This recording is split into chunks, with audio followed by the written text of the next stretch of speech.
చేతిలో చేయి కలిపి నడుస్తూ అన్నా నా తండ్రి తాగుబోతన్నా, నా తండ్రి బాధ్యత లేనోడన్నా, అందుకని చెప్పి నా తమ్ముళ్ళు చెల్లెళ్ళు బడికెళ్లకుండా పనికెళ్తున్నారన్నా, అన్నా నా భర్త అంకికి రాడన్నా, నా కుటుంబం ఇబ్బందులు పాలైపోతుందన్నా, ఇల్లు గడవడానికి ఇబ్బంది పడి నేను పనికెళ్తూ గతి లేక మనసు చంపుకుని బాధలు తట్టుకోలేక బడికెళ్లాల్సినటువంటి పిల్లల్ని నాతో పాటు పనికి తీసుకెళ్తున్నానన్నా, నువ్వు రా అన్నా, నువ్వు వస్తావు, ఈ బాధలు గట్టెక్కించన్నా అని చెప్పిన మీదటే ఆ బాధలన్నీ కూడా చెవురారా విని మనసుకు ఎక్కించుకున్నటువంటి జగన్మోహన్ రెడ్డి గుండెలతో ఆలోచించి అమ్మఒడి పథకం, బడిలో ఉండాల్సిన పిల్లలు పనిలో ఉండకూడదు, పని మాన్పించాలంటే ఆ ఆర్థిక బాధలను అధిగమించడానికి తల్లికి అమ్మఒడి అనేటువంటి 15,000 రూపాయలు సంవత్సరం ఇవ్వాలనేటువంటి ఒక గొప్ప లక్ష్యం, సంకల్పమే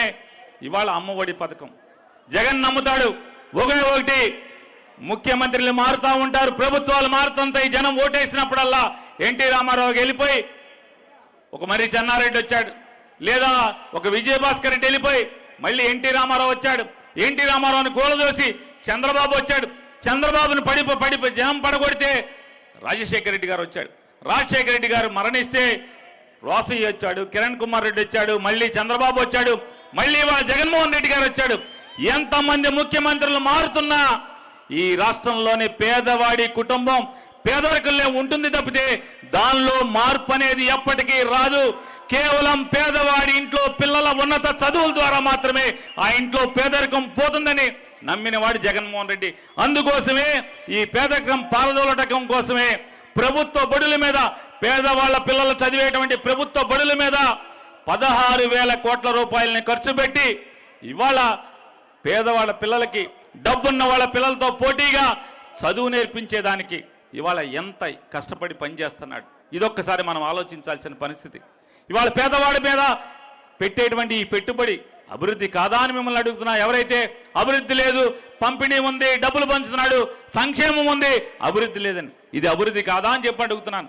పేదవాడి పిల్లల కోసం ఖర్చు పెట్టేటువంటి ఈ ప్రతి పైసా పేదవాడి కుటుంబంలోంచి పేదరికాన్ని పాలదోటాకి ఇది పెట్టుబడి కాదా అని చెప్పని మనం ఇవాళ అడగాల్సిన, ప్రశ్నించాల్సినటువంటి సమయం ఆసన్నమైంది.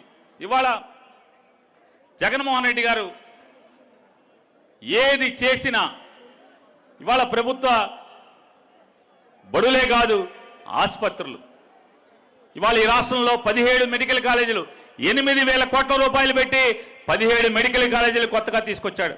మీ రాజమండ్రిలో కూడా మెడికల్ కాలేజీ ఓపెన్ అయిందా లేదా? మా ఊళ్ళో ఓపెన్ అయింది. అట్లా సుమారుగా 5 మెడికల్ కాలేజీల్లో 150 సీట్లు, అంటే 750 సీట్లు ఈ సంవత్సరం మొదలైతే మళ్ళీ వచ్చే సంవత్సరం రేపు జూన్ మాసంలో మరొక 5 కాలేజీలు, అంటే ఇట్లా వెరసి రాబోయే రోజుల్లో మనకి సాలీనా ప్రభుత్వ మెడికల్ కాలేజీల్లో సుమారుగా 2,500 మెడికల్ అంటే స్టూడెంట్స్ కొత్త వాళ్ళు బయటికి రావటం, తద్వారా పేద మధ్యతరగతి వర్గాలకి డాక్టర్ల వైద్యం సౌలభ్యాన్ని అందించేదానికి ఒక యజ్ఞంలాగా చేస్తున్నాడు. ఇవాళ ఏదన్నా తీసుకోండి మీరు, అది ఇది అని కాదు. ఇవాళ ఈ పేదవాడి బ్రతుకులు మారటానికి లేదా పేదరికం పోటానికి మళ్ళీ జగన్మోహన్ రెడ్డి అవసరమా అక్కర్లేదా? ఎవరి కోసం అవసరం? ఈ రాష్ట్రంలో పేద మధ్యతరగతి వర్గాల్లో పేదరికం పోవటానికి ఖచ్చితంగా జగన్మోహన్ రెడ్డి గారు మరొక 10 సంవత్సరాలు కనుక ఉంటే ఖచ్చితంగా ఈ రాష్ట్రంలో పేదరికం పూర్తిగా తగ్గేదానికి అవకాశం ఉందని చెప్తూ మరొకసారి జెండా మోసే కార్యకర్తలందరినీ మరొకసారి మిమ్మల్ని అడుగుతున్నాను. ఈ రోజున మీరు